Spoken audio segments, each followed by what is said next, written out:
High-level defector says North won't give up nukes by Shim Kyusuk.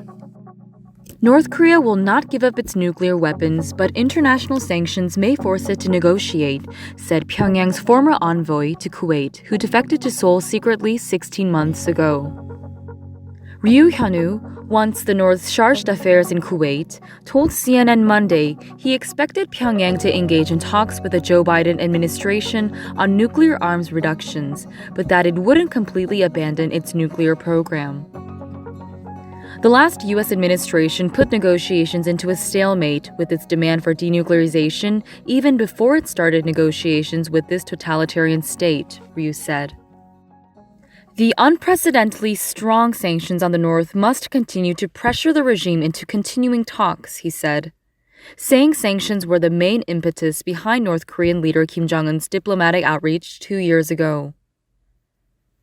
Monday's interview was the first time Ryu spoke to the media since he arrived in South Korea with his family in September 2019 after serving as the North's acting ambassador to Kuwait.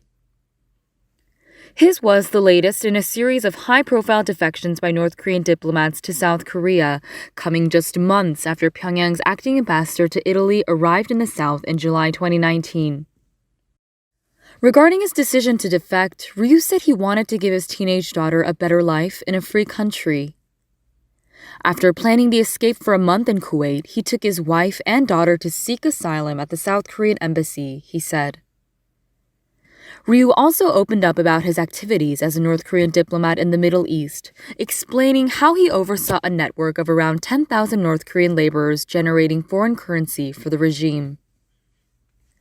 Those laborers were forced to leave the Gulf region by a 2017 United Nations resolution that banned member states from employing North Korean workers, he added.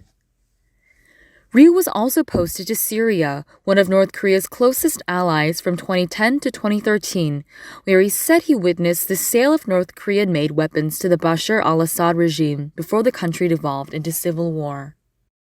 It was in Syria that Ryu said he was able to study the Obama administration's nuclear negotiations with Iran, which he said could serve as a useful precedent for Biden's dealings with Pyongyang. Under the 2015 nuclear deal that eventually emerged, Tehran agreed to curb its nuclear weapons program in exchange for partial sanctions relief.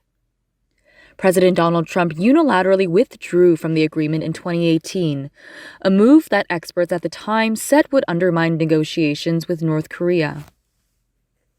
Ryu said it was important for the Biden government to place emphasis on human rights, something the previous administration greatly neglected. Human rights is a matter of morality, and a very serious and sensitive one for the North Korean regime, Ryu said. As for his personal sentiments on leaving the North, Ryu said he regretted leaving behind his elderly mother, 3 siblings, and his wife's parents. Family members of defectors are often punished in a feudalistic manner by the regime, he added.